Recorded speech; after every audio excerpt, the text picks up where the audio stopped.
Listo. Bien, que Dios os bendiga. Buenas noches a todos en el nombre de Jesús.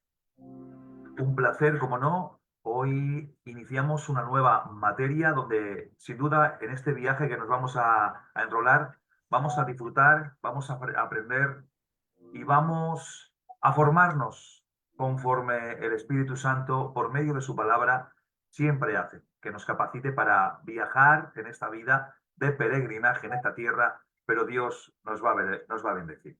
Bien, antes de iniciar la materia de compartir pantalla e iniciar esta primera lección, que sin duda es importante para sentar bases, vamos a presentar todas las cosas en el nombre de Jesús. Bienvenidos todos los nuevos que se me ha presentado en esta tarde. La verdad que es una alegría ver caras nuevas con ganas de estudiar. Vamos a presentar, voy a mandar un par de hermanos que presenten todas las cosas para que Dios tome el control y Dios nos siga bendiciendo conforme Él siempre hace en el nombre de Jesús. Amén, mi hermano Enrique Jiménez, por favor, presenta que según me van saliendo a mí las caras, voy nombrando. Presenta todas las cosas. Adelante. Padre eterno y Rey de Gloria, te doy muchas gracias por el privilegio que nos das de reunirnos, Señor, en tu nombre, Señor, para adorarte, glorificarte y poder conocer un poquito más de ti, Señor. Quiero presentarte, Señor, esta reunión, Señor, que hacemos, Dios mío, para que sea dirigida por ti, Señor. Que tú pongas, Señor, cada palabra, Señor, que es necesaria para nosotros, Señor. Que respaldes a tu siervo, Dios mío, para que podamos conocerte un poquito más hoy, Señor, y podamos entender tu palabra y ponerla en práctica. En el nombre de Jesús. Amén, Señor. Y amén. Gracias. Amén. Estamos adorando al Señor. Hermano Daniel Escudero, por favor, también adora al Señor. Presenta todas las cosas. Señor y Padre amado, te doy las gracias, Dios mío, porque tú nos has permitido en esta noche estar en esta reunión con el único propósito, Padre, de adorarte y de aprender un poco más de ti, Dios mío. Te pido, Señor, que tú utilices a tu siervo en esta noche para que podamos aprender más de ti, para que podamos aprender aquello que tú creas que tienes que enseñarnos, Señor. Te pido, Dios mío, que aquello que aprendamos en esta noche no sea un aprendizaje como cualquier otro, sino que podamos aplicarlo a nuestra vida diaria para que dé fruto en nuestros corazones. Gracias, Dios mío, por cada uno de mis hermanos. Te pido que los llenes de tu amor y que tú los bendigas, Espíritu Santo. Toma las riendas de esta clase en esta noche, en el nombre de Jesús. Amén. Seguimos presentando todas las cosas. Hermano Rubén, tú eres un afiliado a la BSTV. Rubén Vargas, adelante. Sí, Señor, te damos gracias en esta noche, Dios mío, por poder estar delante de tu presencia, Señor. Gracias por tu siervo, Dios mío. Utilízalo para beneficio de tu obra, Señor, y de nuestros corazones, Señor. Gracias por dejarnos, Dios mío, adorarte y bendecirte, Dios mío. Bendice esta tu obra, Señor. Gracias por todos los hermanos que estamos juntos, compartiendo, Dios mío, esta misma enseñanza, Dios mío, de esta misma bendición que tú nos dejas sentir, Dios mío, de estar juntos, adorándote, alabándote y glorificándote. Gracias por todas las cosas en Cristo Jesús. Amén. Amén. Amén. Que Dios os bendiga. Vamos a empezar para no perder tiempo. Vamos a empezar en la materia. Voy a compartir pantalla para los nuevos. Decirles que uso el programa Prezi, que es el que yo acostumbro a usar en estas ponencias y en las demás clases porque estoy secularmente compartiendo. Por eso voy a compartir para que vean totalmente diferente el programa. Compartir. Aquí tengo, voy a minimizar todo lo que tengo por aquí porque si no va a ser imposible que yo pueda mover esto. Eso es. Vamos a dar a la presentación. Eso es. Y voy a cambiar esto por aquí arriba. Para aquí abajo. Ahí está. Bien. Como veis, hoy empezamos una nueva materia donde vamos a disfrutar y vamos a conocer un poco más el contexto del Señor en relación a la organización y a su economía con el mundo. Por eso hoy nos vamos a entrar de lleno a la lección número 1. Empezamos materia que lleva por título una pregunta. ¿Tiene Dios verdaderamente un plan? Y todo lo que vamos a estar exponiendo en esta noche va a ir con la temática de esta pregunta. Evidentemente, todo lo que este resumen, este breve resumen de esta noche que vamos a exponer, está basado en el material que ya vosotros tenéis, en el material que esta semana se os ha pasado para que estudiaseis, para que hicieseis los ejercicios correspondientes y tuvieseis una noción, un concepto de lo que hoy íbamos a resumir. Por eso vamos a entrar directamente en la lección. Vamos allá. Sí, me veo. Ahora, si lo tenía aquí. Ahora. Vamos a entrar en la lección y en esta lección vamos a aprender lo siguiente. Primero, vamos a estar viendo todo lo que va a aparecer en pantalla. Dios tiene un plan para todos. Vamos a estar analizando cómo es ese plan, qué plan tiene Dios para nosotros. El segundo punto de esta lección, vamos a ver que Dios tiene un plan para los seres humanos. El tercer punto es que muchos han experimentado el plan de Dios. Vamos a estar desarrollando esta temática. Y el último punto es que usted puede experimentar el plan de Dios. Y esto es lo que vamos a encontrarnos en este resumen de la lección de esta semana. Por eso, como ahí veis que van apareciendo, Dios tiene un plan para tu vida. Jeremías 29:11 nos habla un texto relacionado con el plan de Dios para nosotros. Y Dios tiene un plan perfecto para ti. Todo lo que Dios quiera hacer con nosotros, todo lo que Dios ya haya planeado para nosotros, sin duda y sin reservas a ninguna duda, es perfecto para nosotros. Aunque nosotros consideremos que en el trasfondo, aunque nosotros consideremos que en el proceso posiblemente no sea tan perfecta la situación o lo que Dios haya planeado para nosotros, no lo dudes, porque Dios tiene un plan y ese plan es perfecto para nosotros. Y es lo que vamos a intentar entender en esta noche. Vamos a entrar de lleno, vamos a entrar al primer punto, donde Dios tiene un plan para todo. Si analizamos el libro de Job, que es un libro sapiencial, y analizamos el versículo 38 y 39, los capítulos, mejor dicho, 38 y 39, nos hablan un poco de cómo Dios tiene un plan para todo, cómo Dios le hizo saber a Job que había planeado cuál sería la profundidad del océano, cuándo saldría el sol y cuál sería el tamaño de la tierra. Todo esto se lo comenta de alguna manera, empieza a examinarse la escritura para entender de que Dios había planeado todo cuanto existe y todo cuanto se iba a formar para poder seguir y reaccionar e interactuar con lo creado. Dios diseñó las estrellas y creó el relámpago, dice Job capítulo 38 y 39. Dios además planeó aún cómo nacerían los animales, le dio fuerza al buey, al altivo y la altivez al caballo, creó el águila para que pudiese remontar a las más altas montañas. Todo este concepto, este breve extracto parafraseado de Job 38 y 39, nos hacen entender que todo lo que Dios hace y para todo, Dios siempre ha confeccionado un plan. Dios tiene un plan perfecto, donde no hay fallas. Si podemos ver algún fallo dentro del diseño en el plan original de Dios, es por consecuencia del pecado. Pero no tiene Dios responsabilidad de tal acción porque la consecuencia del pecado ha sido inducida, evidentemente, por el hombre y por la mujer al cometer transgresión en el huerto del Edén. Por lo tanto, si hay alguna distorsión del plan de Dios perfecto para todo cuanto ha creado, es consecuencia del pecado. Pero apartando ese matiz pecaminoso en relación al plan, entendemos que Dios ha elaborado un plan perfecto para todos. Dios creó a los seres humanos con mayor semejanza de Él que de los animales. Y eso es cierto, eso lo vemos en nosotros. La Biblia nos enseña y dice que Dios creó al hombre a su imagen conforme a su semejanza. Y aquí estas dos palabras tienen una connotación teológica muy profunda.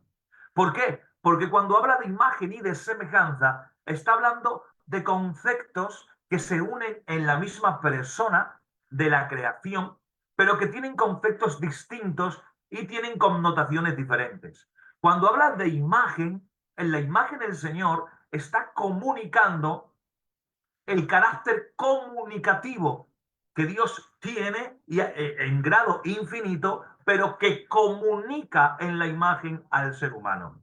Y cuando habla de semejanza, está hablando de autoridad.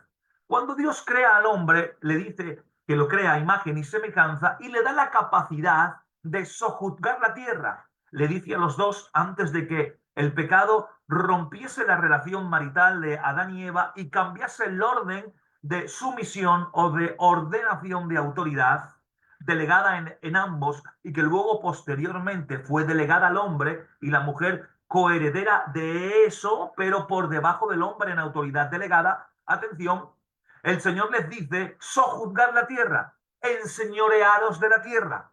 O sea, que la semejanza tiene que ver con la labor de la autoridad delegada por Dios.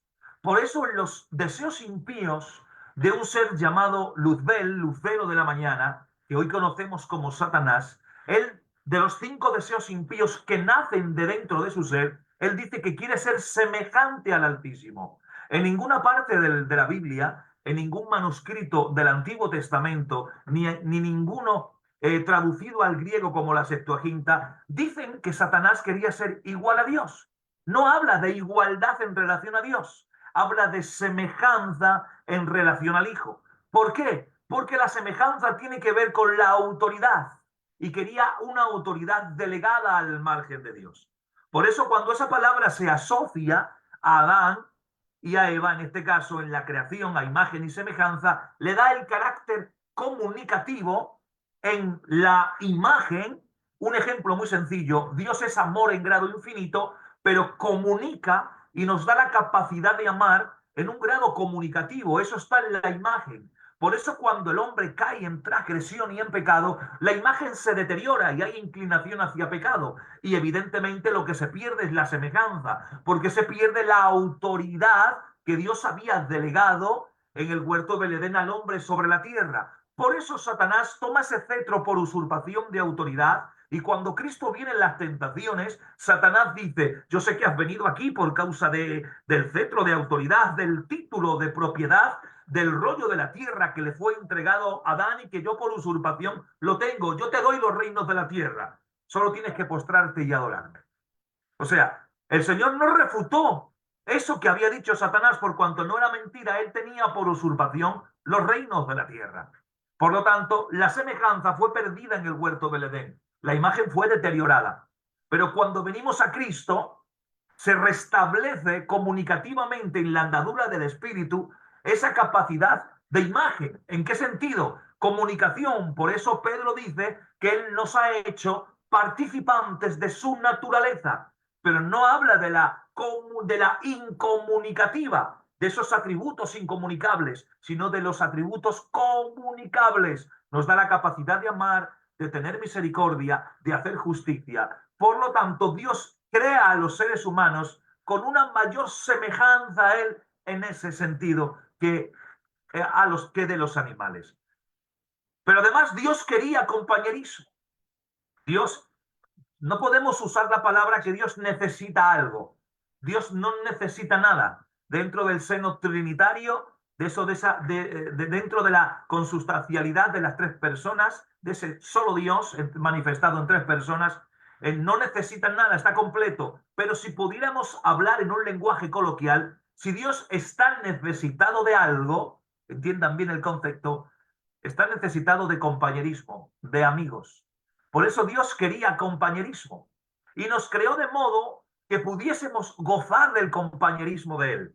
Él no necesita nuestro compañerismo, entiendan bien el concepto, pero si estuviese necesitado de algo, necesitaría nuestro compañerismo, nuestra compañía. Él nos crea de un modo que pudiésemos gozar con Él en el compañerismo. Pero además de que Dios quería compañerismo, Dios piensa y hace planes. No solamente piensa con la capacidad doble. ¿Por qué digo que Dios piensa con la capacidad doble? Porque Dios contempla en la distancia, en nuestro futuro, que es su eterno presente, acontecimientos que tienen que acontecer a nosotros, y luego lo vive experimentalmente en el momento que nos pasan en nuestro presente. ¿Me explico? Dios piensa siempre doble y ve doble en nosotros. Por eso hay una frase que yo uso mucho dentro del contexto bíblico, que Dios llora con nosotros 2 veces. Llora por nosotros 2 veces. Llora en el sentido desentristece en el conocimiento anticipado de la circunstancia que tú y yo vamos a vivir. Ya intelectualmente lo ve en el futuro, lo que ve en su presente, nuestro futuro, que todavía no ha llegado, y ya llora por nuestra circunstancia, se aflige por nuestra circunstancia y luego vuelve a llorar y afligirse por la circunstancia en nuestro presente cuando vivimos esa circunstancia que él ya ha vivido en la distancia, pero que vuelve a vivir en nuestro presente. Por eso Dios piensa y piensa doble en relación a nosotros. Y esa forma de pensar hace planes para con nosotros. Por ello nos hizo de modo que también nosotros pudiésemos pensar y hacer planes. Como nos ha creado imagen y semejanza, hemos descifrado la incógnita de la imagen, el carácter comunicativo de Dios en el hombre y la semejanza que tiene que ver la autoridad delegada de Dios en nosotros para ejercer señorío y autoridad. Pero atención, Él también nos dio la capacidad de pensar y de hacer planes. Ahora, la pregunta está, ¿de qué manera estamos pensando nosotros a modo de aplicación? ¿Qué planes estamos diseñando? ¿Estamos diseñando planes que están hilvanados al pensamiento de Dios y de su palabra? ¿O hacemos planes para anclarnos a esta tierra cuando la Biblia dice que somos peregrinos y extranjeros y que nuestra ciudadanía está en el reino de los cielos? Eso es a modo de reflexión personal. Pero es que también Dios ama. Por lo tanto, nos creó en la imagen, ese carácter comunicativo, de modo que pudiésemos amar. Y ese es un reto que todos tenemos todos los días presente. Por lo tanto, también Dios hace decisiones y nos creó con el privilegio de que pudiésemos escoger. Dios hace decisiones. Y Él te ha creado a ti y me ha creado a mí con el privilegio de poder escoger, tomar una decisión para poder elegir. Y también Dios diseñó todo y la humanidad fue la parte más excelente de su plan. De todo lo que diseñó el Señor, la parte más excelente, la parte más óptima, la mejor parte fue la humanidad. Porque es la parte donde Él implantó su imagen y donde Él implantó su semejanza. Vamos a seguir. Vamos a ver. Segundo punto, Dios tiene un plan para los seres humanos. Vamos a analizar este punto un poquito. Un plan, como podemos analizar la palabra plan en su contexto etimológico sin analizar en ningún lenguaje, simplemente en el idioma castellano, un plan contiene ciertos rasgos, contiene características. Por ejemplo, ahí pongo un ejemplo. En el diseño de una casa, cuando se hace un plano, un diseño de una casa, pues en ese plan se incluye que tengan paredes, que tengan ventanas, que tengan puertas, cuartos, etcétera, etcétera, etcétera. O sea, que el plan incluye un diseño, incluye rasgos, incluye características. Y hemos dicho que Dios tiene un plan para los seres humanos. Por lo tanto, Dios tiene rasgos, tiene características en ese plan y un diseño generalizado y específico que tiene que ver con nosotros. Ahora, ¿cuáles son las características de ese plan? Primero, el plan de Dios principia con el conocimiento. Es decir, nos da, se enseña, se aprecia un conocimiento en el plan que Dios establece para con nosotros. En el Salmo 139, si tienes un momento en casa, léelo, por favor, porque es un salmo davídico y David dijo que Dios conocía todas sus acciones, conocía todos sus pensamientos. Dios sabía lo que él iba a decir aún antes de que lo dijera. Dios había creado a David y él lo había formado en el vientre de su madre. Por lo tanto, uno de los rasgos, una de las características del plan de Dios para la humanidad principia con el conocimiento. Es decir, Dios conoce los pensamientos, las acciones y nos da información en base a ese conocimiento y a esas acciones. Pero es que también el plan de Dios incluye diversidad. Por eso hay hombre, hay mujer y hay un montón de diversidad dentro de la humanidad creada en el diseño original del plan de Dios para con nosotros. Ese plan incluye mucha diversidad. Dentro de esa diversidad, evidentemente, está la individualidad de cada uno. Es decir, Dios no ha creado a dos seres iguales, o no hay en la tierra dos seres exactamente iguales. Tú y yo somos totalmente diferentes y únicos, pero dentro de esa primacía, el plan de Dios incluye diversidad en ciertos ámbitos y cierto contexto. Por eso también el plan de Dios, como veis en pantalla, incluye una norma, evidentemente. Y dentro de esa norma tenemos que entender, hermanos que me escucháis, que debemos ajustarnos de acuerdo con el plan de Dios. Porque ese plan de Dios incluye una norma o un patrón generalizado. En Efesios 4:13 dice que la norma para nuestra vida es la medida de la estatura de la plenitud de Cristo. Esa es la norma, ese es el patrón en el plan de Dios para con nosotros. El patrón, la norma, es la medida de la estatura de la plenitud de Cristo. Por lo tanto, cuando le permitimos que obre en nosotros, evidentemente nos cambia conforme a la norma y el modelo de su Hijo. Si nosotros permitimos, le damos permiso, acuérdense que hemos hablado hace unos minutos que Dios toma decisiones y nos ha dado la capacidad también a nosotros de escoger y de tomar decisiones. Por lo tanto, nosotros tenemos que tomar la decisión de permitir que Él obre en nosotros por medio de su plan. ¿Para qué? Para que nosotros cambiemos con la norma y el modelo del Hijo Jesucristo. Por lo tanto, lo anterior, lo que acabo de mencionar, no quiere decir que perdemos nuestra individualidad. ¿Qué va? Nosotros no dejamos de ser personas individuales con nuestra esencia y carácter. Dios no está haciendo no nos está haciendo gemelos de Cristo. No somos gemelos de Cristo, sino que somos hermanos de Él conforme Romanos 8:29. Y ese es el plan, esa es la norma, ese es el patrón que tenemos que seguir y que debemos ajustarnos de acuerdo a ese plan de Dios, que es la medida de la estatura de la plenitud de Cristo. Pero es que también el plan de Dios propicia compañerismo. ¿Por qué? Porque cuando somos juntos, cuando hablamos de compañerismo, hablamos de todos los que componemos la humanidad dentro del plan de Cristo en la iglesia. Cuando estamos juntos, somos las piedras que componen el templo en el cual mora Dios mediante su Espíritu. Pero cuando estamos juntos, nos constituimos en la esposa de Cristo. Y juntos formamos un ejército, conforme a los textos que están en pantalla.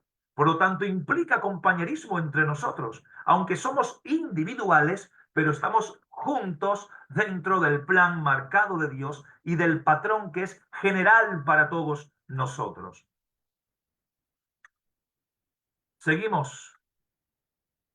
3. Muchos han experimentado el plan de Dios. Evidentemente, la Biblia nos habla acerca de muchas personas que han experimentado el plan de Dios en su vida. Si pudiéramos hacer un análisis de toda la Biblia y ver quiénes han experimentado el plan de Dios, podríamos hablar de muchos, pero yo quiero hablar de los discípulos, porque los discípulos experimentaron en primera plana, en primera persona, el plan de Dios por medio de aquel que luego se marca el patrón común de su plan, la estatura en la medida del varón perfecto que es Cristo. Y qué mejor que los discípulos que caminaron con él para entender que el Señor sí había permitido la experiencia del plan de Dios en ellos. Cuando Jesús estuvo en la tierra, escogió de entre sus seguidores a 12 discípulos para que estuviesen con él. Esta era la clave de su plan, que él estaría con ellos. Y por estarlo, evidentemente, los cambiaría. Vamos a hacer un punto aquí, antes de seguir. Acuérdense que dentro del contexto de los discípulos, había un discípulo llamado Leví, que se conoce luego con el nombre de Mateo, escritor del Evangelio de Mateo, que estaba sentado en la mesa de los tributos. Era odiado por el pueblo hebreo, porque compartía con el invasor, que eran los romanos, el robarle a su propio pueblo. Odiaban más a Mateo que a los propios romanos. Pero es que también selecciona dentro del contexto de los discípulos a un hombre llamado Simón, que se conocía por el sobrenombre de Celote, porque pertenecía a ese grupo extremista de hebreos o de israelitas, que odiaban evidentemente al pueblo invasor, a la nación invasora, que eran los romanos, y mucho más odiaban a aquellos que colaborasen con los romanos, en este caso a Leví. O sea que pudiésemos decir en este contexto cultural de ese momento que Mateo y Simón el Celote eran contrarios, que posiblemente en la misma ciudad se verían y no llegarían a buen puerto. Eran incompatibles, tenían formas de pensar diferentes, formas de vida distintas, porque uno robaba al pueblo trabajando para el pueblo invasor y otro celoso del pueblo, si pudiese matarlo, lo mataba. Ahora bien, cuando el Señor escogió a estos hombres para que estuviesen con él, la clave de su plan era eso, que al estar Cristo con ellos, podía cambiarlos, ellos iban a cambiar. Y así fue, porque la Biblia no registra, el Evangelio no registra un conflicto entre Mateo y Simón el Celote. Todo lo contrario, el Señor los envía de dos en dos. Posiblemente, quizás hasta hubieran ido juntos a administrar lo que Dios les había permitido. La Biblia no lo dice, pero podemos interpretarlo de esa manera o creerlo así para entender que el plan de Dios es perfecto. Y cuando uno camina con Jesús, cuando uno se somete de alguna manera voluntaria escogiendo el patrón de vivir a la imagen de Cristo, evidentemente cambia. Deja de hablar como hablaba, deja de mirar como miraba, deja de accionar como accionaba, deja de frecuentar lugares de los cuales no podría frecuentar antes. Evidentemente los discípulos de Jesús son una muestra de ello. Por eso el Señor los seleccionó cuidadosamente después de pasar toda la noche en oración. También trazó un plan para ellos, hacer la obra que el Padre lo había enviado a hacer conforme Juan capítulo 17. O sea, que en su plan, Cristo se había propuesto como meta final para sus seguidores que estuviesen perfectamente unidos unos con otros y con Él. Por eso los discípulos eran una piña, aprendieron a estar unidos en compañerismo y, por ende, unidos a Cristo. Vamos al último punto de la noche. Usted puede experimentar el plan de Dios. El plan de Dios para usted es tan completo y personal como lo fue para cada uno de los discípulos. Echando un poco memoria atrás, ¿se acuerdan también de Pablo, el discípulo a los gentiles? ¿Qué trato Dios tuvo con él? ¿Cómo cuando se le apareció, de ser un perseguidor de la iglesia, de ser un perseguidor, de ser sanguinario para con los cristianos, se convirtió en el apóstol a los gentiles, sufriendo por causa de Cristo, totalmente diferente, porque se encontró con Cristo, con el Cristo resucitado en ese resplandor camino a Emaús. Amén. Atención. ¿Qué le pasó a Pablo? Hubo una transformación. ¿Por qué? Porque se le apareció Cristo y se sometió a ese plan. Dejó de luchar contra él. Y aquel que se encuentra con Jesús cambia. Aquel que entra en el plan que Dios ha diseñado para uno cambia. Deja de ser el mismo. Si vamos un poco atrás en el Antiguo Testamento, ustedes se acuerdan en el Valle de Peniel, aquel erguido que entró caminando recto, con el cuello erguido, llamándose Jacob, que entró en el Valle de Peniel y se encontró con el ángel de Jehová. A estas alturas del partido, nunca mejor dicho, entendemos que el ángel de Jehová es una teofanía o cristofanía, una manifestación corporal y visible de Cristo en el Antiguo Testamento. Eso lo entendemos. O sea, el ángel de Jehová, estamos hablando de Jesucristo.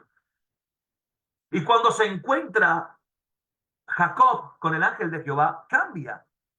Deja de, cuando él sale del Valle de Peniel, ya no se llama Israel, su nombre se cambia. El concepto del nombre era importante en la cultura hebrea, porque siempre se ponía un nombre por revelación de Dios para un proyecto, para algo que Dios tendría con ese niño, o se le ponía el nombre de una circunstancia que hubiese pasado, y como al nacer nació agarrado del talón de su hermano Esaú Jacob, se le puso Jacob, que significa suplantador, mentiroso, engañador, traicionero, y un largo etcétera. Y el Señor le cambia el nombre cuando se encuentra con el ángel de Jehová y le llama Israel, que es príncipe de Dios o aquel que lucha con Dios. Y aquel que entró caminando recto sin apoyo de bastón salió cojeando, con una deficiencia para toda la vida, una dependencia, un recuerdo de la marca de encontrarse con el ángel de Jehová. O sea que cuando entramos en el plan de Dios, cuando experimentamos el plan de Dios para nosotros, nosotros cambiamos. Hay un cambio interno, pero que también se manifiesta en actitudes externas, porque ya no vivimos como vivíamos, ya no accionamos como accionábamos, cambiamos en todos los aspectos de nuestra vida. Por eso el plan de Dios es para ti. Hay un plan personal de Dios para ti que me escuchas. Una vez que usted se haya dado cuenta de que Dios tiene un plan para usted, cambiará su perspectiva. Comenzará a ver en forma diferente algunas cosas que suceden en su vida. Porque cuando un diamante no alcanza su máximo valor, sino hasta que el joyero ha quitado con un cincel lo que no tiene valor. Ahí veis la imagen, cómo se le va quitando al diamante lo que no tiene valor, para que pueda alcanzar su máximo valor. Y hay a veces que nosotros pasamos por procesos que si no entendemos y nos damos cuenta de que estamos en el plan de Dios, no va a cambiar nuestra perspectiva. Y el lenguaje que vamos a tener en nuestra boca es un lenguaje de queja, es un lenguaje de ruina, es un lenguaje de quitarnos el valor, un lenguaje de estar siempre en una condición despreciable. ¿Por qué? Porque no nos hemos dado cuenta de que Dios tiene un plan para nosotros y estamos dentro de ese plan personal para nosotros. Y cuando sí nos hemos dado cuenta de que estamos en ese plan, va a cambiar nuestra perspectiva. Y algunas cosas que van a suceder en nuestra vida, que quizás son golpes de martillo, vamos a entender que eso pasa para quitar con el cincel de su palabra lo que no tiene valor en nosotros, para alcanzar el valor que Dios ya ha puesto en nosotros y que ya ha pagado en la cruz del Calvario. Porque tú vales la sangre de Cristo, yo valgo la sangre de Cristo, pero en el proceso de poder recibir el cuerpo de gloria y estar con Cristo en la presencia inmediata del cielo, en este proceso habrá tratos específicos que se incluyen como norma general en el plan de Dios para nosotros. Pero atención, cuando entendamos que estamos dentro de ese plan, veremos algunas cosas diferentes y daremos gracias a Dios por las circunstancias. Porque a veces sentimos que estamos siendo martillados, que estamos siendo aserrados, que estamos siendo ligeramente lijados, pero generalmente se lo atribuimos a veces a la suerte, o a veces estas circunstancias se lo atribuimos a una situación en la que estamos, pero nuestra reacción va a ser diferente, como acabo de deciros, sin duda, si lo consideramos como parte del proceso de Dios en nuestras vidas. Por lo tanto, el proceso de Dios en nuestras vidas se incluye dentro del plan perfecto que Dios tiene para ti. Por eso, de esta manera, podemos concluir en esta noche unos objetivos alcanzados. El primero, describir ejemplos del plan de Dios. El segundo es describir las características básicas del plan de Dios para los seres humanos. Tercero, reconocer conclusiones acerca del plan de Dios que se pueden sacar de la vida de personas que lo han experimentado. Y cuarto, describir una situación en la que Dios está desarrollando su plan en la vida de usted. Y de esta manera, compañeros, podemos finalizar el estudio, o mejor dicho, la síntesis personal breve de esta primera lección. Amén. He dejado de compartir pantalla. Antes de quedarnos en la reflexión final a puertas cerradas, vamos a darle gracias a Dios simplemente por esta exposición sencilla, pero aplicativa, y que podamos tomar para nosotros como ejemplo en esta noche, y que algunas verdades fundamentales que hayan sobresalido podamos guardarlas y aplicarlas una vez que salimos a la calle y dentro de nuestra vivencia personal, en el nombre de Jesús. Vamos a darle gracias a Dios. Hermano Fran Rodríguez, por favor, despídenos y luego cerramos directo y ya me tomáis el relevo, compañeros.